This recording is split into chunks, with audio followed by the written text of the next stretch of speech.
창세기 43장 11절부터 15절까지입니다. 그들의 아버지 이스라엘이 그들에게 이르되 그러할진대 이렇게 하라. 너희는 이 땅에 아름다운 소산을 그릇에 담아 가지고 내려가서 그 사람에게 예물로 드릴지니 곧 유향 조금과 꿀 조금과 향품과 몰약과 유향나무 열매와 간 복숭아이니라.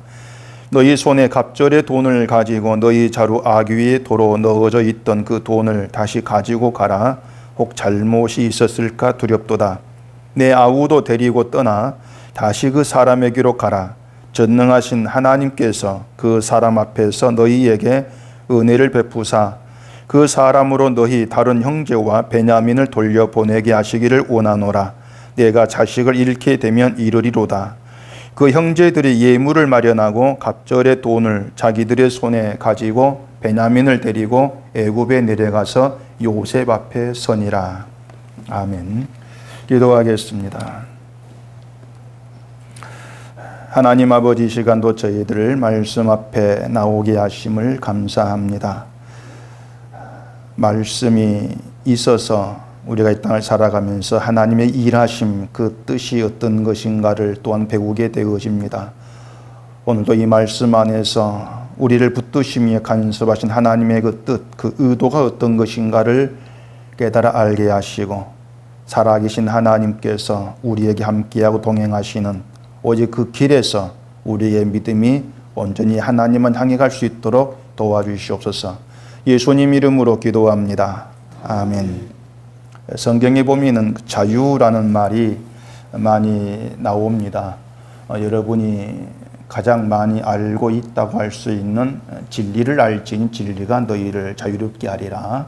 요한복음 8장에 있는 말씀이죠. 이런 말씀을 시작으로 해서 갈라디아서 또 5장 1절에도 그리스도께서 우리를 자유롭게 하려고 자유를 주셨으니 그러므로 굳건하게 서서 다시는 종의 멍에를 매지 말라. 이런 말씀. 또 고린도후서 3장 16절에도 주의 영이시니 주의 영이 계시는 곳에는 자유가 있다. 이런 말씀들.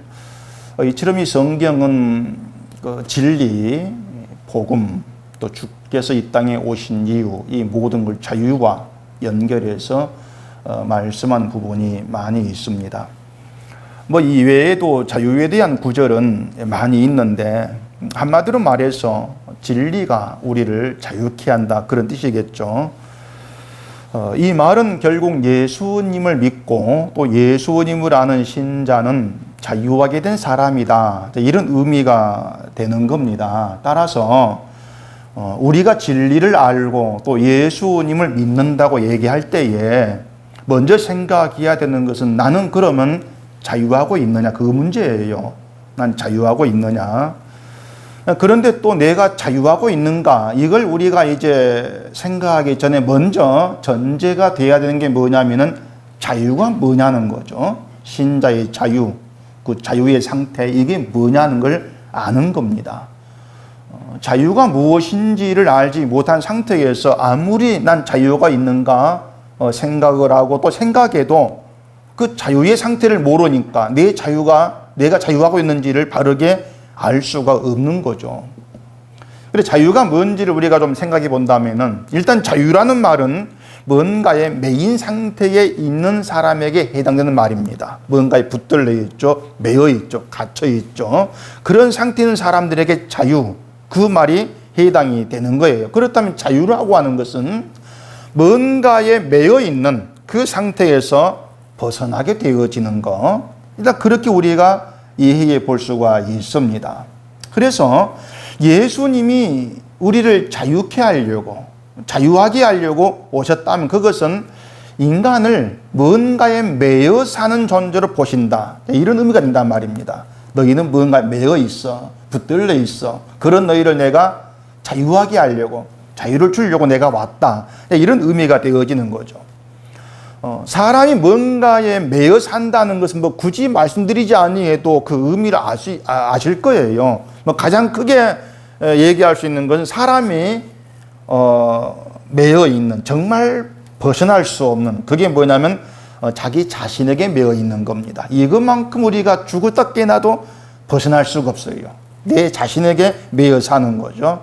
결국 내가 나에게 매여 있다는 것은 내 자신을 위해 살고 있다, 이러한 의미가 되는 거예요. 날 위해 산다. 날 위해 산다는 게 뭐냐면 내 행복과 내 기쁨을 위해 살아가는 그 뜻입니다. 오로지 내 행복을 위해서 내 기쁨을 위해 살아가는 거, 이걸 가리켜서 나에게 매여 있다, 이렇게 설명이 되어지는 거예요. 이처럼 사람이 자기에게 매여 있기 때문에 인생의 행복을 위해서 돈이 없으면 안 돼, 이런 생각도 나오게 되는 것이고, 또 내 행복을 위해서 내 자식이 잘 돼야 돼, 이런 생각도 있게 되어지는 것이죠. 그런 점에서 우리가 이 야곱에게서 야곱이 자기에게 매여서 자유하지 못한 그 모습을 우리가 찾아볼 수가 있는 거예요. 지난 수요일날 말씀드렸던 것처럼 요셉은 시므온을 옥에 가두었죠. 가두고 형들을 돌려보내면서 베냐민을 데리고 와야 시므온이 살 것이라고 얘기를 합니다. 그리고 곡식을 가지고 가나안 땅 야곱 집으로 돌아갔지 않습니까? 그리고 기근이 계속이 되고 애굽에서 가져온 곡식도 다 떨어졌어요. 그래서 야곱이 아들들에게 다시 애굽으로 가서 양식을 조금 사오라고 그렇게 얘기를 합니다. 그러자 유다가 우리가 애굽에 가려면은 베냐민을 데려가야 됩니다. 왜냐하면 그 애굽 총리가 베냐민을 데려와야만이 너희가 산다, 이렇게 얘기를 했다고 하는 거죠. 그래서 야곱이 괴로워하는 거예요. 지난 말씀드린 것처럼 이 요셉과 베냐민은 라헬의 아들입니다. 라헬은 야곱이 가장 사랑했던 진짜 아내예요. 라헬이. 그렇기 때문에 여러 아들들이 야곱에겐 별 그렇게 다가오지 않고 라헬의 두 아들 요셉과 베냐민만을 정말 특별히 사랑했는데 야곱은 요셉이 죽은 줄로 지금 알고 있습니다. 결국 베냐민 혼자 남았잖아요. 사랑의 대상이. 그 베냐민이 혼자 남았는데 베냐민도 애굽으로 보내가지고 죽게 할 수가 없다. 이게 야곱의 이제 그 어떤 집착이랄까요? 자식에 대한 사랑이었죠. 그러니까 베냐민까지도 뭔가 잘못되어가지고 죽게 되면은 그 베냐민을 잃어버린다는 것은 야곱의 인생의 모든 기쁨과 행복을 잃어버리는 것이다. 자, 그렇게 야곱은 간주를 한 거란 얘기입니다. 자, 그런데 베냐민을 결국은 보내요, 같이 형들에게. 그 이유가 뭐냐면은 결국 모든 상황이 베냐민을 애굽에 보내지 않으면 안 되도록 그렇게 돌아가고 있는 겁니다. 모든 상황이. 자, 곡식을 다 먹은 상황이에요. 그런데 애굽에서만 곡식을 구할 수가 있습니다. 애굽 가지 않으면은 결국에 모든 식구가 굶어 죽게 되어 있습니다. 때문에 할 수 없이 베냐민을 애굽에 보낼 수밖에 없게 되어지는 겁니다. 보내기 싫은데, 정말 안 보내고 싶은데 상황이 그렇게 밀어붙이고 있는 거죠. 자, 11절 보시면은 그들의 아버지 이스라엘이 그들에게 이르되 그러할진대 이렇게 하라. 너희는 이 땅의 아름다운 소산을 그릇에 담아가지고 내려가서 그 사람에게 예물로 드릴지니 곧 유향 조금과 꿀 조금과 향품과 몰약과 유향나무 열매와 감복숭아이니라. 너희 손에 갑절의 돈을 가지고 너희 자루 아귀에 도로 넣어져 있던 그 돈을 다시 가지고 가라. 혹 잘못이 있었을까 두렵도다. 자, 아들들을 보내면서 예물을 같이 보냅니다. 같이 보내고 또 그 요셉이 돈을 받아가지고 자루에 도로 집어넣었잖아요. 애굽 보내면서 그 돈까지 도로 이제 가져가도록 그렇게 하고 있는 거예요. 자, 곡식을 사러 가는데 예물을 왜 보냅니까? 그 이유는 결국 그 예물을 보내면서 애굽의 환심을 좀 사고 싶어 하는 것으로 볼 수가 있죠. 또 돈을 도로 돌려보내는 것은 뭔가 문제가 될 수 있을 요소를 없애려고 하는 그런 의도로도 볼 수가 있는 겁니다. 결국 야곱 마음이 뭐냐 하면 어떻게든지 간에 애굽에서 아무 탈이 없이 베냐민을 돌아오게 하는 거. 그런 마음에서 예물 들려보내고 또 자루에 있던 돈도 도로 보내면서 아무 트집거리가 없이 해서 이 베냐민을 돌아오게 하려고. 그런 마음으로 볼 수가 있죠. 여기까지 오면 야곱은 분명히 뭔가에 매여 있는 거예요. 지금 붙들려 있죠. 겉으로 보면은 베냐민 자식에게 매여 있다 이렇게 볼 수가 있는데 사실은 야곱이 자기 자신에게 매여 있는 것입니다. 그게 인간의 하는 모습이에요. 그게 뭐냐면 얘기 안 들어 지금 그 야곱은 자에게 기쁨이 되고 행복이 되는 아들이 베냐민이란 얘기예요. 요셉도 죽은 마당에 베냐민 지금 홀로 남아있다는 얘기입니다. 그렇기 때문에 그 베냐민이 죽어버리면은 내 인생에 이제 행복은 없다. 그리 생각을 하고 있는 거죠. 그 앞에 42장 38절에 보시면은 야곱이 이르되 내 아들은 너희와 함께 내려가지 못하리니 그의 형은 죽고 그만 남았음이라. 만일 너희가 가는 길에서 재난이 그에게 미치면 너희가 내 흰머리를 슬퍼하며 수월로 내려가게 함이 되리라. 온통 걱정이 베냐민입니다. 다른 아들은 걱정거리가 아니에요. 베냐민은 걱정거리고, 베냐민이 만약에 어떤 재난을 입어서 잃게 되어지면은 자기를 수월, 지옥으로 내려가게 하는 것이다. 다시 말해서 베냐민 잘못되면 내 인생은 지옥이다. 그렇게 얘기를 하고 있는 것이죠. 물론 부모로서 자식이 잘못돼도 괜찮다고 할 사람 없겠지만은 지금 야곱은요, 아들들 중에 특별히 요셉과 베냐민만을 생각하면서 그 둘이 자기를 기쁘게 할 자식으로 지금 여기고 있다는 얘기입니다. 공평한 자식 사랑한 게 아니고 요셉과 베냐민이에요. 이건 지금 굳이 자식을 사랑하는 자식의 문제가 아니란 얘기죠. 베냐민을 통해서 기쁨을 얻고 행복을 얻고, 근데 그걸 잃어버리면은 기쁨과 행복이 사라져버린 내 인생이다. 그게 싫다는 거죠. 바로 이러한 것들이 야곱이 자기에게 매여 있는 그런 인간의 속성됨을 보여주고 있는 거죠. 우리도 마찬가지입니다. 우리가 살아가면서 내게 이것이 없으면 내 인생은 행복하지 못할 거야. 그런 것들이 많이 있잖아요. 이게 없으면 내 인생 불행해질 거야. 뭐 자식은 뭐 빼놓을 거 없을 것이고. 그리고 우리의 그런 속성을 대변하고 있는 것이 야곱의 모습입니다. 이처럼 우리는요, 날 위해서예요. 날 위해서 또 내 행복을 위해서 인생을 살고 꿈꾸는 것입니다. 이게 자기에게 매여 있는 거예요. 이걸 가리켜 죄라고 하죠. 내 기쁨과 행복을 위해 살려고 하는 것. 그게 죄죠. 모든 인간이 그 죄에 매여 있기 때문에 늘 추구하는 것, 인간이 추구하는 게 기쁨이고 행복이에요. 모든 사람이. 그러니까 세상은 그걸 당연하게 보죠. 아니, 사람이 내 인생이 자기 기쁨을 위해서 내 행복을 위해서 당연하지 않느냐. 근데 하나님 관계에서 피조물로 지음받은 인간, 그걸 놓고 본다면은 인간이 내 기쁨과 내 행복을 살려고 하는 것 자체가 하나님께 벗어나서 단독으로 내 인생을 내 것 만드는 죄다. 그렇게 드러나게 되어지는 얘기입니다. 내가 중심되는 거. 그래서 나름대로 나에게 기쁨 줄 수 있는 걸 쫓아가는 거죠. 근데 나를 기쁘게 해줄 수 있다고 생각했던 그것이 돈이 되고 자식이 되고 또 세상 잘 되는 거, 이런 게 되다 보니까는 결국 다른 사람보다 돈도 없고 자식도 잘못되고 그러면 그걸 부끄러워하지 않습니까? 마치 인생을 잘못 산 것처럼 생각이 되고 내 인생 실패했다, 이런 생각이 나오잖아요. 그게 자유하지 못한 거예요. 그런 자체가. 그러면은 신자가 자유하게 되었다면은 그 자유가 신자의 삶에서 어떻게 이제 나타난다고 할 수가 있냐는 얘기예요. 그 14절 보십시다. 본문 14절 보시면은 전능하신 하나님께서 그 사람 앞에서 너희에게 은혜를 베푸사 그 사람으로 너희 다른 형제와 베냐민을 돌려 보내게 하시기를 원하노라. 내가 자식을 잃게 되면 이르리로다. 야곱이 이런 말을 합니다. 하나님이 다른 아들들과 함께 베냐민도 돌려보내게 하시는 그 은혜를 지금 베푸기를 원하고 이제 야곱이 그 은혜를 원합니다.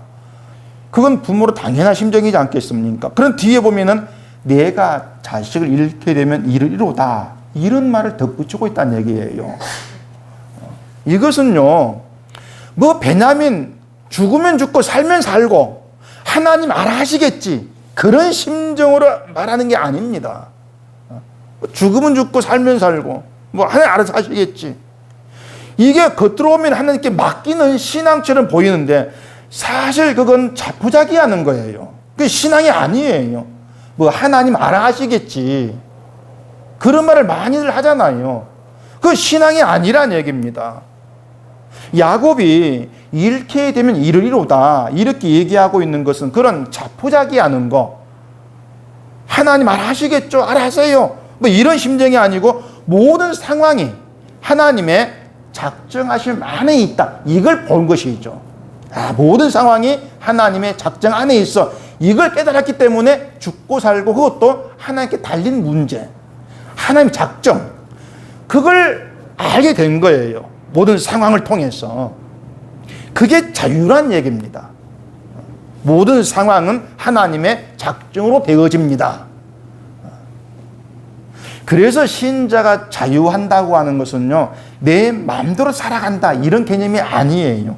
자유하니까 어떤 법과 규제를 초월해가지고 내 마음대로 살아가, 그런 개념의 자유는 아닌 거란 얘기입니다. 또 사람은요, 자기 마음대로 살아갈 수가 없어요. 왜냐하면 항상 사람은 주어진 상황과 형편에 붙들려 있습니다. 주어진 형편에 붙들리고 상황에 붙들려요. 다시 말해서 주어진 상황과 형편에 제약을 받고 살아가요. 우리 삶에 그래요. 만약에 우리가 어떤 상황과 형편을 초월해가지고 정말 내 마음대로 살고자 한다면 법도 질서도 무시를 초월해야 합니다. 다 무시를 해버려야 되죠. 근데 우리는 그렇게 살지 않지 않습니까? 법 아래에서 법에 순종하고 질서에 맞춰 살아가잖아요. 내가 하기 싫은 것도 법이기 때문에 지켜야 되고, 그렇기 때문에 내 마음대로 살아가는 인생은 세상에 있을 수가 없는 거예요.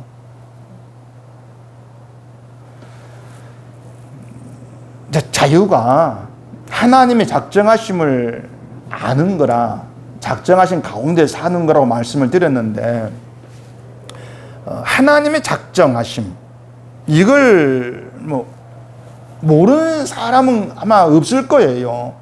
다 아는 문제입니다. 하나님의 작정 아래 있다, 다 아는 내용인데, 문제가 뭔가 하면은 우리가 하나님이 살게 하신 그 삶을 살아가면서 하나님의 작정 아래 산다는 것을 잊어버린다는 얘기입니다. 늘 잊고 살아요.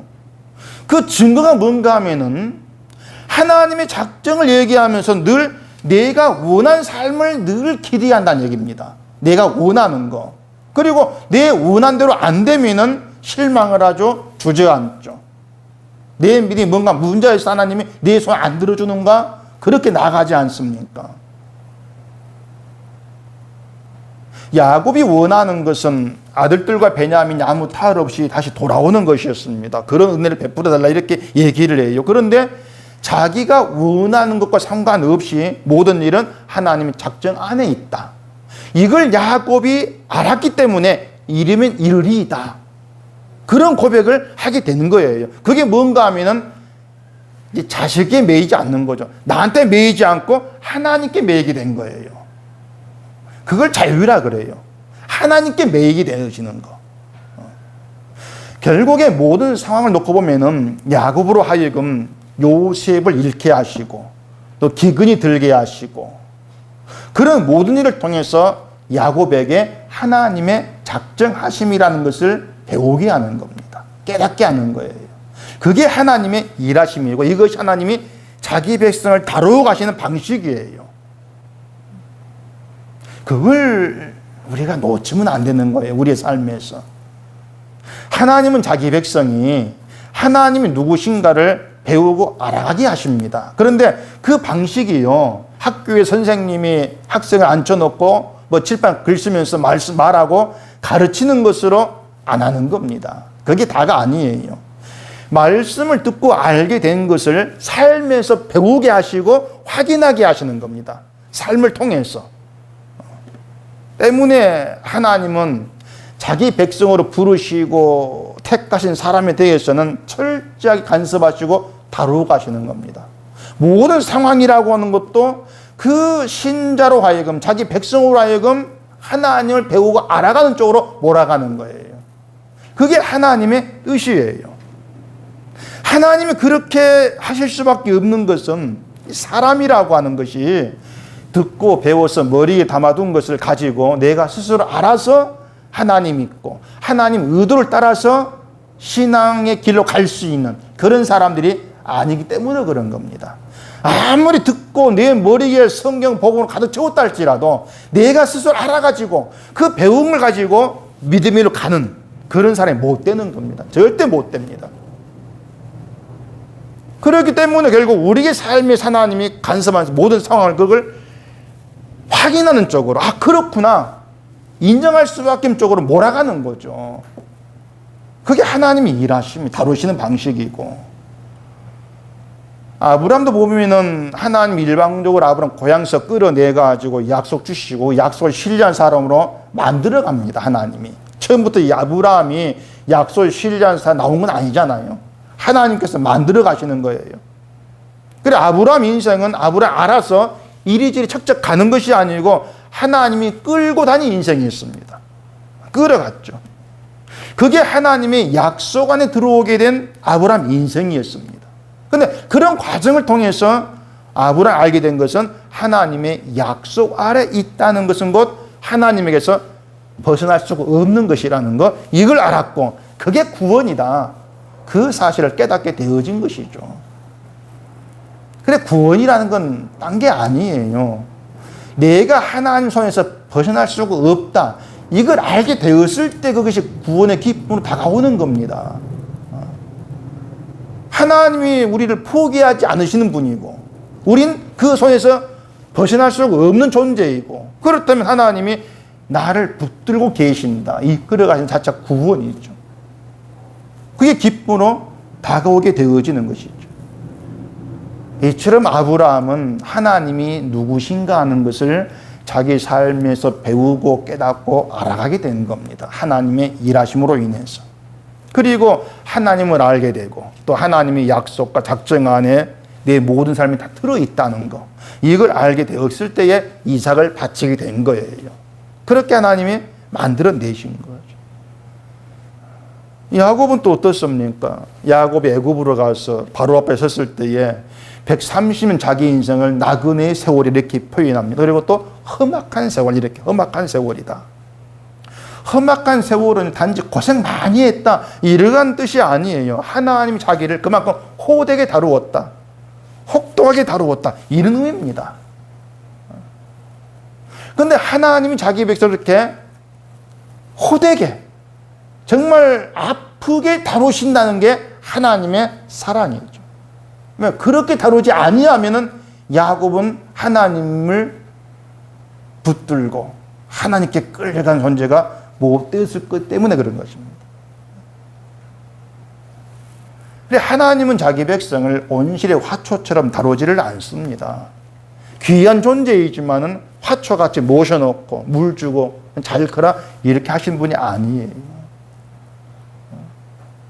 세상 속에 내놓고 때로 흔들리고 흔드시고 때로는 넘어지게 하시면서 하나님이 어떤 분인가 알아가게 만들어내시는 겁니다. 야곱도 자기 복밖에 모르는 그런 사람이었는데 그런 야곱을 새 사람 만들기 위해서 혹독하게 다루시죠. 그걸 야곱은 험악한 인생 이렇게 표현을 한 겁니다. 우리도 다르지가 않습니다. 내 기쁨과 내 행복을 늘 추구할 수밖에 없는 그런 우리를 야곱처럼 이르면 이르리이다, 이런 고백이 있는 그런 믿음의 사람으로 세워가기 위해서 우리를 간섭하시고 다루신다. 우리는 하나님께서 곱게 말씀만 해가지고 듣는 그런 존재가 아니라는 것, 그걸 생각해 본다면은 나를 향해서 매를 드시고 때리시면서 하나님 뜻하신 그 길로 끌어가시는 그 하나님의 사랑이야말로 내게 정말 다행스러운 것이다, 그런 생각을 우리는 하지 않을 수가 없는 거예요. 그런 하나님을 우리가 알게 되었을 때에 이르면 이르리이다, 그런 야곱의 고백을 우리는 함께하게 되어지는 겁니다. 내 모든 삶이 하나님 작정이 있습니다. 그게 자유가 되는 거예요. 지금까지 말씀드린 이것은요, 자기 백성을 향하신 하나님의 의지와 열심이 얼마나 강한가 그 얘기입니다. 정말 강하십니다. 포기하지 않으시고, 그리고 로마서에 있는 대로 이 땅에 그 어떤 칼도 기근도 그 무엇도 그 사람 끊어낼 수가 없는 것이죠. 왜? 하나님께서 붙드신 사랑입니다. 그래서 하나님의 붙드심과 함께 하나님 관계로 불려나온 하나님 백성 신자는요, 결코 포기되는 것 없이 생명의 길로 가게 되어 있습니다. 말씀대로 그것을 구원이라 그래요. 이게 신자됨의 의미이기 때문에 신자는 그것만으로도 하나님 바라보면서 하나님으로 기뻐하게 되고 감사할 수 있는 존재예요. 특별한 존재죠. 보이지 아니한 하나님, 그 하나님이 내게 이 땅에 그 아무것도 주지 아니한다 할지라도 하나님으로 인해서 감사할 수 있는, 기뻐할 수 있는 존재, 특이한 존재, 그걸 신자라 그래요. 그게 그 기쁨과 감사가 신자에게만 있고 신자만이 누릴 수가 있는 거예요. 그걸 신자는 행복이라 그런 것입니다. 내가 신자됨의 행복. 아까 고린도후서 3장 17절에 주는 영의 신이 주에 계신 건 자유가 있다고 말씀을 드렸는데, 자유가 없다면 그건 결국 주의 영이 함께하지 않는다. 다시 말해 주의 영과의 관계 밖에 있다. 이런 의미가 된단 말이에요. 그 바울이 말한 자유가 어떤 것인가 하면은 고린도후서 찾아보십시오. 고린도후서 3장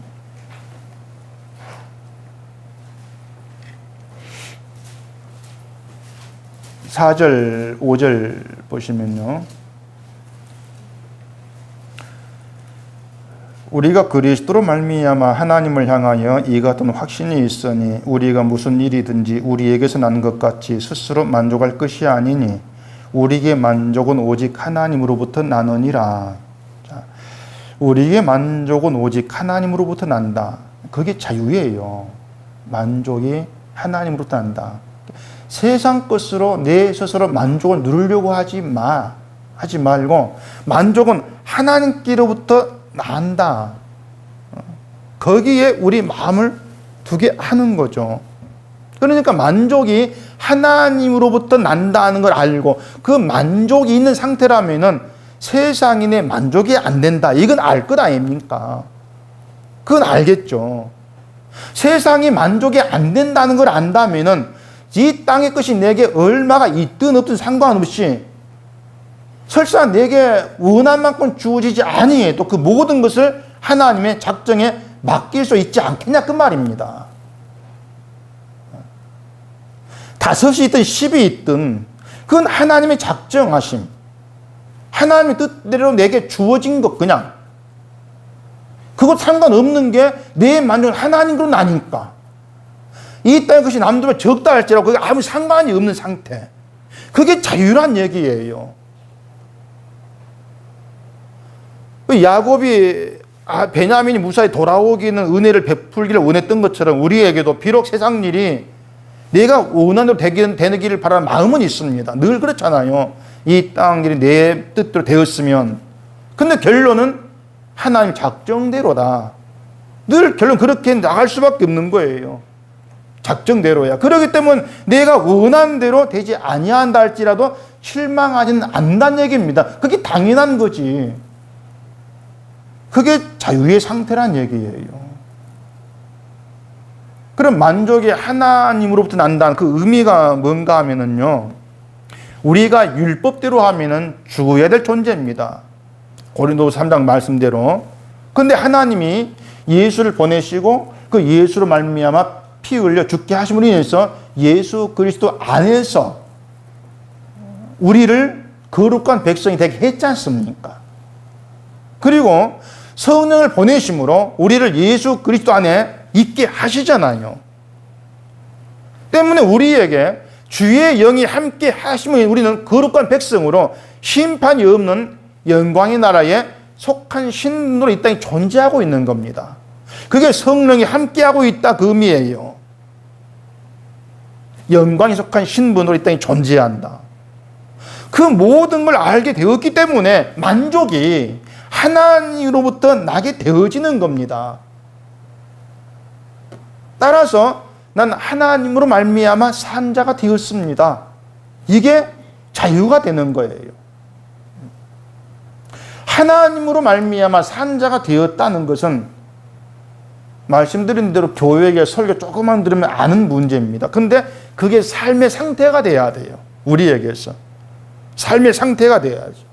그게 바로 오직 하나님으로부터 만족이 나기 때문에 이 땅의 건 있든 없든 내가 원한 대로 주어지지 않든지 간에 주어진 그 자리에서 하나님으로 말미암아 누린 생명으로 감사하는 거죠. 그게 자유의 상태예요. 하나님은 우리의 그러한 자유를 알게 하시고 또 이런 자유가 있는 삶을 배우게 하시고 살아가도록 하기 위해서 우리 인생에 함께 하시면서 도우시고 때로는 힘들게 하시면서 이끌어 가시는 겁니다. 그런 자유를 우리에게 알게 하시려고 그 자유를 살게 하시려고 그게 우리를 향하신 하나님의 뜻이에요. 우리에게 주어진 모든 상황은 하나님이 주신 상황입니다. 작정이에요. 그 상황 우리가 바꿀 수가 없습니다. 기근이라는 상황을 누가 바꾸겠습니까? 바꿀 수가 없어요. 7년간 말씀했잖아요. 7년간 기근 계속 돼야 됩니다. 근데 하나님은 이미 그 기근을 통해서 야곱 가문을 어떻게 인도할지를 작정했지 않습니까? 근데 그 작정하심이 야곱 가문의 생명의 구원이었다는 겁니다. 그 구원은 단순히 천국 가게 한다 이런 구원이 아니고 하나님이 약속 안에 있는 구원된 백성답게 내가 너를 만들어 가겠다 그 뜻입니다. 이러한 하나님의 뜻에 의해서 야곱의 아들들 야곱은 착착 하나는 뭔가를 배워갔죠. 야곱의 아들들은 요셉 만나서 자기 죄를 생각하게 되고 괴로워합니다. 그걸 배우게 되죠. 야곱은 베냐민 붙들고 놓지 않으려고 했는데 베냐민 자기는 놓게 된 걸 배우게 됩니다. 이르면 이르리이다. 그걸 배우게 돼요. 모든 게 하나님 작정하심 속에 밀어붙인 속에 있다는 것을 깨닫게 되어지면서 내가 나를 붙들고 나를 지키려고 내 기쁨과 행복을 내가 누리려고 하는 것이 다 의미 없는 것들이었구나 하는 것을 보게 되어지는 거죠. 그렇게 해서 이르면 의리리이다 이런 고백이 나와지게 된 거예요. 그 고백도 하나님 일의 결과죠. 그렇기 때문에 난 이런 고백을 했어. 난 믿음이 좋아. 이런 것조차도 나올 수가 없다는 얘기입니다. 하나님이 나로 하여금 이런 고백하게 만들었습니다. 그렇게 모든 영광이 하나님께로 돌아가게 되어지는 거예요. 그게 하나님의 일하심이에요. 이르면 이르리이다. 그 말 누구나 할 수 있는 것이거든요. 하나님이 너 이렇게 말해 내 구원해 줄게. 누구나 그렇게 말할 거란 얘기입니다. 근데 100번, 1000번 그걸 말한다고 해도 그건 하나님을 아는 것으로 인정되지를 않아요. 하나님이 나를 몰아가신다는 거. 사람이 막대기 한 개 가지고 여러 마리 돼지를 원하는 곳으로 몰아가는 것처럼 하나님이 나를 하나님께서 원하신 곳으로 몰아가고 계신다는 이것을 내 삶에서 발견하고 깨닫고 느끼게 되어지는 것. 그렇게 해서 이게 하나님의 살아계심이고 하나님 작정대로 내 인생이 이끌려가는 것이구나.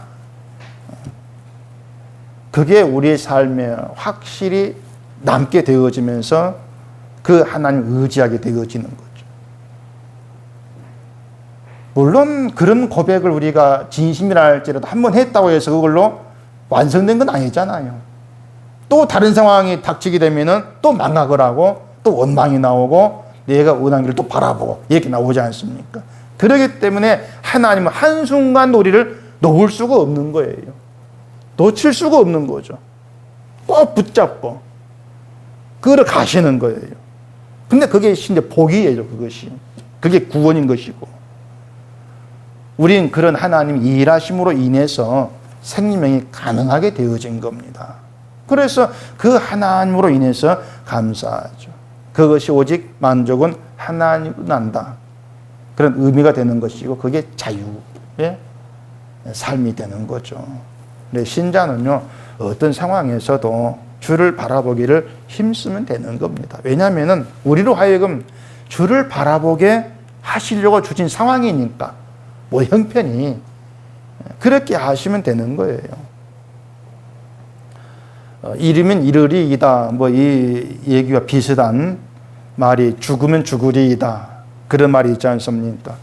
그 제목의 책이 두 권이 나와 있어요. 오래전에 안희수 선생이 쓴 죽으면 죽으리이다 이런 책이 있고, 또 여러분이 아시겠지만 이찬수 목사라는 분이 쓴 책이 또 죽으면 죽으리다 책이 또 있어요. 안희숙 선생이 쓴 책은 제가 읽어보지 않아가지고 무슨 의미로 그런 제목을 붙였는지는 이제 제가 모르겠는데, 그 이찬수 목사 그분이 쓴 죽으면 죽으리이다 그 책 제목 그 소개를 보니까 죽음을 각오하고 행동을 하는 것, 그런 의미로 죽으면 죽으리이다 그 말을 쓴 겁니다. 죽음을 각오한 행동, 그 제목이 에스더서에서 나온 거죠. 에스더서 4장 16절 보시면은 잘 아는 구절이죠. 754페이지 4장 16절 보시면은 당신은 가서 수산에 있는 유다인을 다 모으고 나를 위하여 금식하되 밤낮 3일을 먹지도 말고 마시지도 마소서. 나도 나의 시인녀와 더불어 이렇게 금식한 후에 규례를 어기고 왕에게 나아가리니 죽으면 죽으리이다 하니라. 이게 에스더가 한 말입니다.